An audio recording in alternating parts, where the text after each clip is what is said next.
வணக்கம். இன்றைய பார்வை உங்களை வரவேற்றுக் கொள்கிறது.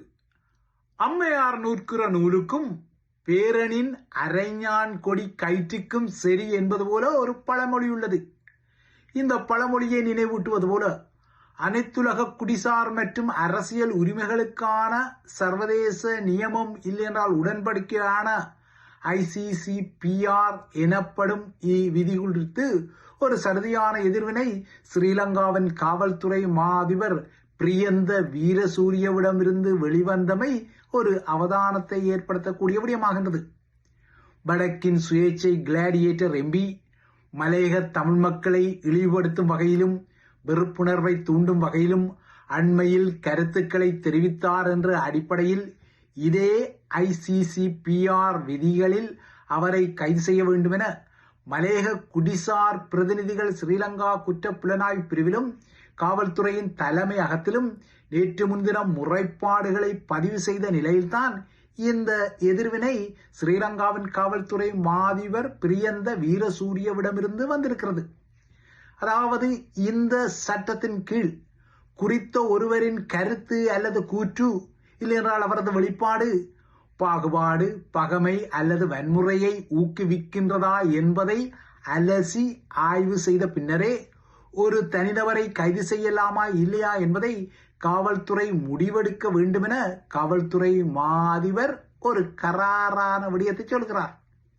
இதனை விடுத்து மக்களுக்கு வெறுவனவே மனக்கசப்பு ஏற்படுகின்றது, இல்லையென்றால் அவர்கள் அவமதிக்கப்படுகின்றார்கள், இல்லையென்றால் மத ரீதியாக அவமதிப்பை எதிர்கொள்கின்றார்கள் என்பதால் மட்டும் இதே ICCPR என்ற அனைத்துலக விதியில் ஒருவர் தொடப்படக்கூடாது எனவும், அவ்வாறு ஒருவர் கைது செய்யப்பட்டால், அதாவது இந்த சட்ட விதிகள் தவறாக பயன்படுத்தப்பட்டமை தனக்கு தெரிய வந்தால் அவ்வாறான கைதுகளை செய்யும் அதிகாரிகள் மீது ஒழுங்காற்று நடவடிக்கை எடுக்கப்படும் என ஸ்ரீலங்காவின் இன்ஸ்பெக்டர் ஜெனரல் தெரிவிப்பது மலையக குடிசார் பிரதிநிதிகள் ஸ்ரீலங்கா குற்ற புலனாய்வு பிரிவிலும் காவல்துறை தலைமையகத்திலும் நேற்று முன்தினம் செய்த கிளாடியேட்டர் சார்ந்த முறைப்பாடுகளுக்குரிய எதிர்வினையாக வருவதாக அவதானிக்கப்படுகின்றது.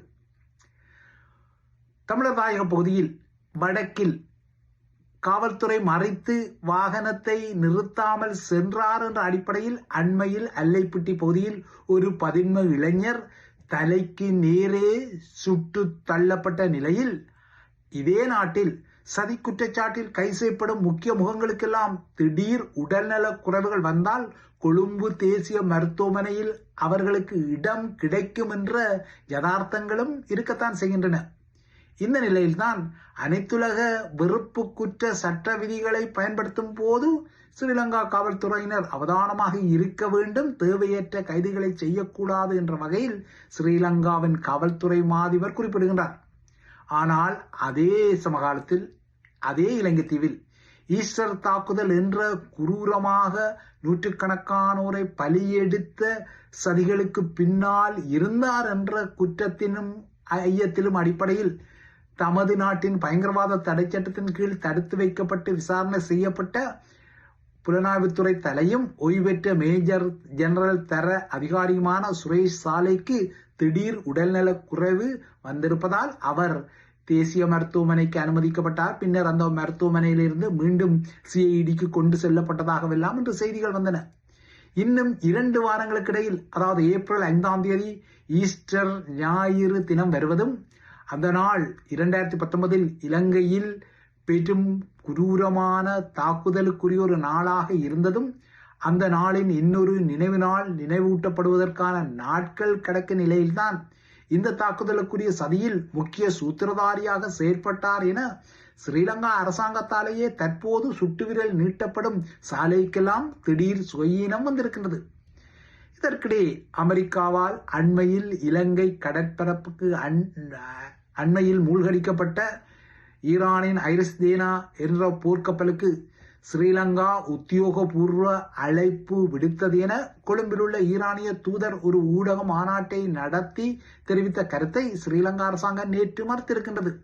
அந்நொரு அரசாங்கம் இந்த கப்பலுக்கு ஸ்ரீலங்கா தரப்பில் அதிகாரப்பூர்வமான அழைப்பு விடுக்கப்பட்டது. அந்த அழைப்பின் அடிப்படையில் தான் அது இலங்கையை நோக்கி பயணித்த போது அமெரிக்க நீர்மூழ்கியால் தாக்கப்பட்டு மூழ்கடிக்கப்பட்டது என்ற யதார்த்தங்கள் இருந்தாலும் இந்த அழைப்பை தமது அரசாங்கம் ராஜதந்திர ரீதியில் வழங்கவில்லை என கூறிக்கொள்கின்றது. இப்போது இந்த விடயத்தை அனுர அரசாங்கத்தை மடக்கும் வகையில் எதிரணியினர் தூக்கி பிடிக்க ஆரம்பித்து விட்டனர். ஐரிஸ் சேனா கப்பலுக்கு ராஜதந்திர மட்டத்தில் எந்த அழைப்பும் விடுக்கப்படவில்லை என ஸ்ரீலங்காவின் அமைச்சரவை பேச்சாளரும் அமைச்சருமான நலிந்த ஜெயசித நேற்று கூறியிருந்தாலும் ஸ்ரீலங்கா கடற்படை தளபதியோ தமது கடற்படை தரப்பில் இந்த கப்பலுக்கு உத்தியோகபூர்வ அழைப்பு ஒன்று விடுக்கப்பட்டதாக ஈரானிய தூதர் தனது ஊடக மாநாட்டில் தெளிவாக குறிப்பிட்டதால் அனுர அரசாங்கம் இப்போது அமெரிக்காவுக்கு அஞ்சுவதா, ஈரானின் நட்புக்கு இன்னும் பாராட்டுவதா, சிக்கலை ஏற்படுத்துவதா என்ற நெருக்கடியில் உள்ளது. ஆனால் நிலைமையை பார்த்து எதிரணியினர் அனுர அரசாங்கத்தை மாட்டி வைக்கும் வகையில் தமது குற்றச்சாட்டு லாவணிகளை எல்லாம் தொடுத்திருப்பதைத்தான் ராஜபக்சக்களின் போராசிரியராக ஒரு காலத்தில் இருந்த பேராசிரியர் GL பீரிஸின் கருத்து வெளிப்படுத்தி இருக்கின்றது. இவ்வாறான நெருக்கடியில் உள்ள இலங்கைக்கு தமது தரப்பில் இறுக்கமாக நிற்பதா இலக்கமாக நிற்பதா என்ற முடிவுகளை எடுக்க IMF எனப்படும் சர்வதேச நாணய நிதியத்தின் தூதுக்குழுவும் இன்று இலங்கைக்குள் புகுந்து கொண்டது. அதே சமகாலத்தில் ரஷ்யாவின் எரிசக்தி சார்ந்த ஒரு தூதுக்குழுவும் இன்று அதே தீவுக்குள் நுழைந்து கொண்டது.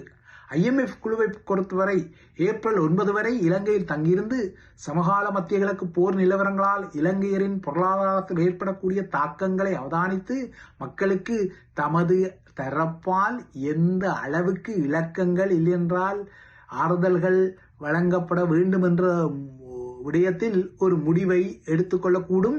குறிப்பாக இலங்கையருக்கு எதிர்காலத்தில் தேவைப்படும் நிதியுதவிக்கு பச்சை கொடியையும் காட்டக்கூடும். இதேபோல இலங்கைக்குரிய எரிபொருள் விநியோகத்தை பாதுகாக்க தமது நாடான ரஷ்ய தரப்பில் என்ன செய்யலாம் என்ற விடயத்தை ஆய்வு செய்வதற்காக ரஷ்ய எரிசக்தி பிரதியமைச்சர் தலைமையிலான உயர்மட்ட குழுவும் இன்று இலங்கைக்குள் தனது எரிசக்தி ராஜதந்திரம் எனப்படும் ஃபியூவல் டிப்ளோமசியுடன் நுழைந்திருக்கின்றது. 1974 ஆண்டுக்கு பின்னர் ஸ்ரீலங்காவுடன் ரஷ்யா ஒரு எரிசக்தி ஒத்துழைப்பு ஒப்பந்தம் குறித்து பேசுவது இதுதான் முதல் முறையாகும். ரஷ்யாவின் எரிபொருள் அபயத்தை கோரி கடந்த வாரம் ஸ்ரீலங்காவின் வெளியுறவு அமைச்சர் விஜித ஹேரத் கொழும்பிலுள்ள ரஷ்ய தூதரை சந்தித்து பேசிய பின்னர் உடனடியாகவே ஒரு குழு மொஸ்கோவில் இருந்து கொழும்புக்கு பறப்பது இலங்கையின் கேந்திர அமைவிடம் ரஷ்யாவுக்கும் எவ்வளவு தூரம் அவசியப்படுகின்றது என்ற விடயத்தையும் பளிச்சிட வைக்கின்றது.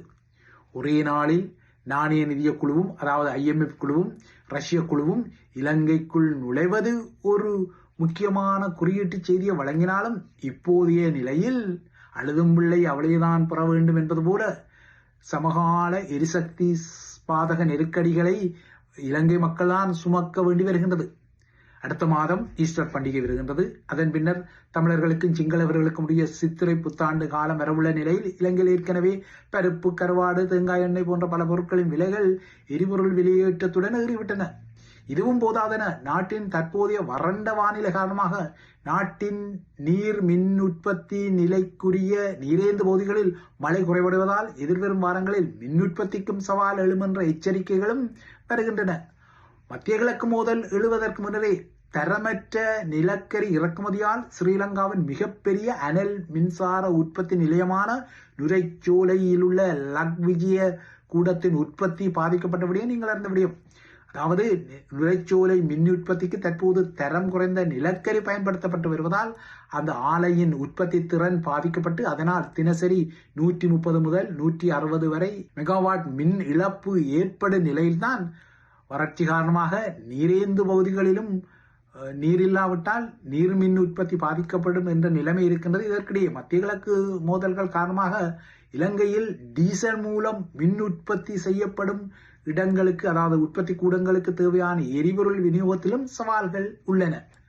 நாட்டின் தற்போதைய வறண்ட வானிலை காரணமாக எதிர்வரும் நாட்களில் குடிநீர் விநியோகத்துக்கு கூட கட்டுப்பாடு வரும் என்ற சவால்கள் எல்லாம் இருக்கும் நிலையில்தான் தற்போது பல நெருக்கடிகள் இலங்கையை சூழ்ந்தாலும் அரசியல் கள நிலவரமும் பதற்றத்துடன் இருந்தாலும் இந்த பதற்றத்துக்கு இடையிலும் சில இலக்கமான நகர்வுகளுக்கான ராஜதந்திர முயற்சிகள் வெளியரங்கிலிருந்து அந்த தீவை நோக்கி செல்வதையும் இன்றைய IMF-இன் பயணம், ரஷ்ய தூதுக்குழுவின் பயணம் போன்ற புதிய நகர்வுகள் வெளிப்படுத்தத்தான் செய்கின்றன.